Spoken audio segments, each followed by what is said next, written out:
On May 25, 2013, the Jason 4, a tugboat with a 12-person crew, was making its way through the calm waters off the coast of Nigeria. The crew's job was to secure and stabilize a petrol tanker full of gasoline in the Atlantic Ocean. For those who don't know, a tugboat is a type of vessel designed to maneuver large ships by either pulling or pushing them. The Jason 4 had been working hard throughout the day, and by nightfall, the crew went to their rooms to rest. Given that pirate attacks were frequent in the region, they locked their cabin doors for safety, unaware that this precaution would ultimately lead to their doom. The ship was about 32 kilometers from the coast when, in the middle of the night, a sudden and violent storm hit. Despite the crew's best efforts to fight off the towering waves, the ship capsized and began sinking rapidly at around 4:30 a.m. on May 26th. The ship's cook, Harrison Oken, had woken up early to prepare breakfast. As the boat started to overturn, he was in the bathroom. When he heard screams and realized the ship was sinking, he tried to open the door to escape, but the toilet seat broke off and hit him on the head. Blood started pouring from his wound, and moments later the lights went out, leaving the ship in complete darkness. The ship continued its descent into the deep ocean. Harrison, still trapped in the bathroom, could hear the ship filling with water. He tried to make his way out but was pulled by the strong currents that flooded the hallways. Desperate, he tried to get help, but most of the crew had locked their doors before going to sleep, trapping them in their rooms with the rising water. As Harrison managed to get out, he witnessed his three friends being swept away by the current, fully aware that they were not going to make it. At some point, he found himself trapped in another bathroom on the other side of the ship, but this time, the door was stuck, and the water was rising.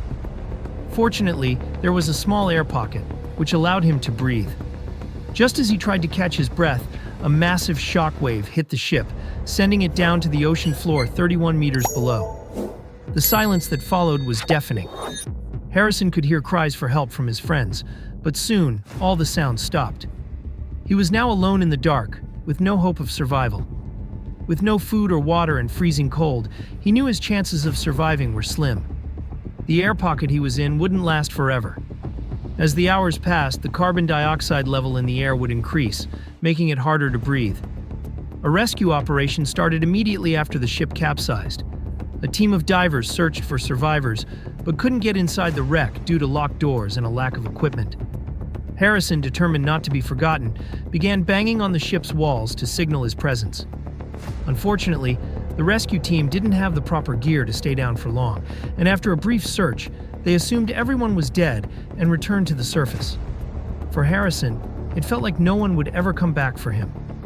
As the hours turned to days, his situation grew more dire. Oxygen in the air pocket was running low. The only way out was through a locked exit door, which he tried to open by breaking the handle. In a state of eerie calm, he noticed a vent, and after breaking the metal grate, used a piece of the steel to pry open the door. He finally made it to the engineering room, where he found two small flashlights and a life jacket. But with the corridors flooded, there was no way to make it to the exit. Harrison kept returning to the bathroom where the air pocket was, taking deep breaths and attempting to open doors with the little strength he had left. In the meantime, he found cans of fish and a bottle of cola, though his body was being devoured by crayfish, which were nibbling on his legs and arms. As he made his way through the flooded corridors, he was drinking salty water, and his throat burned with every gulp. He knew he was slowly dying from the cold and lack of oxygen, but there was nothing more he could do except wait.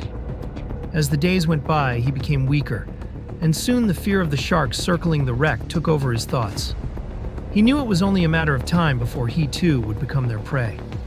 After 60 hours, Harrison had lost all hope. His body had absorbed too much nitrogen from the deep waters, and he was at risk of suffering from decompression sickness, which could kill him. But just as he resigned himself to death, another rescue team, this time better equipped, descended. Their mission was to recover the bodies, but they never expected to find someone alive. Harrison, hearing the sound of divers, began banging on the ship's walls again, desperately trying to make himself known. At first, no one noticed. Then, one diver, Nick Hiron, saw a hand emerge from the wreckage. He grabbed Harrison's hand and in disbelief realized they had found a survivor. The rescue team brought him into the diving bell and Harrison was slowly brought back to life. His face, filled with exhaustion and confusion, was captured on camera as he was pulled out of the water. When the team gave him water, he drank it all in one gulp, but even that didn't solve his problems. Harrison was still at risk of dying from decompression sickness because of the deep dive. The rescue team had to work carefully to bring him back to the surface, making several decompression stops along the way to prevent nitrogen bubbles from forming in his blood. This delicate process took hours, but Harrison survived. When he finally reached the surface, he was rushed to a special pressure chamber where he stayed for 3 days, restoring his body to normal levels. If he had been exposed to regular air right away, he would have died. After regaining his health, Harrison was reunited with his family. When asked how long he had been underwater, he was shocked to learn it was only 12 hours, not days like he had thought. But the hardest part was learning that all of his crew members had died. He broke down, unable to hold back his tears. Harrison's story became legendary. He was the only person known to have survived for 60 hours at the bottom of the ocean. But even after all the physical pain and trauma, Harrison found strength in the divers who saved him. Inspired by them, he decided to become a diver himself. In 2015, he became a certified commercial diver, dedicated to saving people who, like him, might one day find themselves in a life-or-death situation at sea. His story is one of incredible luck, extraordinary willpower, and survival against all odds. It's a reminder of the strength of the human spirit, even in the most desperate circumstances. Harrison's survival story is not only about one man's extraordinary willpower and determination, but also about the incredible resilience of the human spirit. He managed to stay alive for 60 hours, deep in the ocean, surrounded by nothing but darkness and isolation. Imagine, 60 hours with no light, no safety, just the brutal cold of the ocean and the deafening silence. Many would have given up long before. But Harrison never lost hope. He fought against every hardship, choosing to breathe, to wait, and when the opportunity came, to seize it with everything he had. In that moment, all he had was a small air pocket, a few dim lights, and a limited supply of oxygen. But each time he was knocked down, each time pain struck, he held on.